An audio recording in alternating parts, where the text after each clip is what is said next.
আপনারা কি এখনো অযোগ্য প্রার্থীদের ঢোকাতে চাইছেন?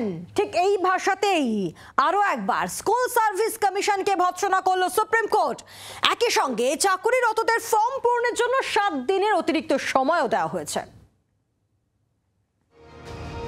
প্রায় 26,000 চাকরি বাতিলের পর সুপ্রিম কোর্টের নির্দেশে নিয়োগ প্রক্রিয়া শুরু করেছে স্কুল সার্ভিস কমিশন। সেই প্রক্রিয়া নিয়েই ফের তীব্র অসন্তোষ প্রকাশ করল শীর্ষ আদালত।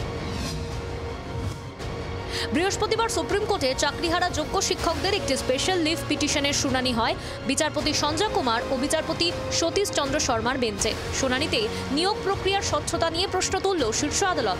স্কুল সার্ভিস কমিশনের আইনজীবীর উদ্দেশ্যে বিচারপতি সঞ্জয় কুমারের মন্তব্য, আপনারা কি এখনো অযোগ্য প্রার্থীদের ঢোকাতে চাইছেন? এটা সত্যি লজ্জাজনক ও শকিং। সুপ্রিম কোর্টের বক্তব্য, যখন আমরা বারবার ধরে বলেছি যে এই নিয়োগ প্রক্রিয়ায় অযোগ্যরা চান্স পাবেন না, তাহলে তারা আপনারা কেন বারবার ধরে বলছেন যে অযোগ্যদের চান্স দেওয়া হোক? এটা খুবই লজ্জাজনক। এমন কিন্তু আজকে সুপ্রিম কোর্ট তারা আজকে অবজারভেশনে বলেছে। টেন্টেডদের প্রতি যে কি মোহ, কি মায়া, তেরে মেরে বিচ মে কেসা হে বন্ধন, সেই যে গান শুনেছিলাম, এখন মমতা বন্দ্যোপাধ্যায়ের সরকার এবং যারা ঘুষ দিয়ে চাকরি পেয়েছে তাদের মধ্যে মনে হচ্ছে এই ধরনের সম্পর্কটাই আছে। আমার কাছে যা খবর, এই সুপ্রিম কোর্ট প্রকারান্তরে রাজ্য সরকারকে ধমকি দিয়েছে যে এখনো ঠিক হয়ে যাওয়ার সময় আছে, না বিপদ হবে। এটা সম্পূর্ণ একটা প্রশাসনিক বিষয়, আইনি বিষয়। সুপ্রিম কোর্ট দেখছেন, এসএসসি বা কনসার্ন বিভাগ দেখছে। এখানে এখনই কোনো রাজনৈতিক মন্তব্য করব না। প্রতিদিন স্কুলে পড়াতে গিয়ে পরীক্ষার প্রস্তুতি নিতে সমস্যায় পড়তে হচ্ছে।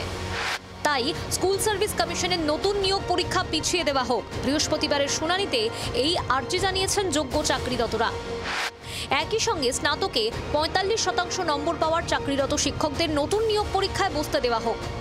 এই আবেদনও জানানো হয়েছিল চাকরি প্রার্থীদের তরফে। সেই আবেদনে বৃহস্পতিবার সম্মতি দিয়েছে সুপ্রিম কোর্ট। তাদের ফর্ম ফিল আপ করার জন্য অতিরিক্ত 7 দিন সময় দেওয়া হয়েছে।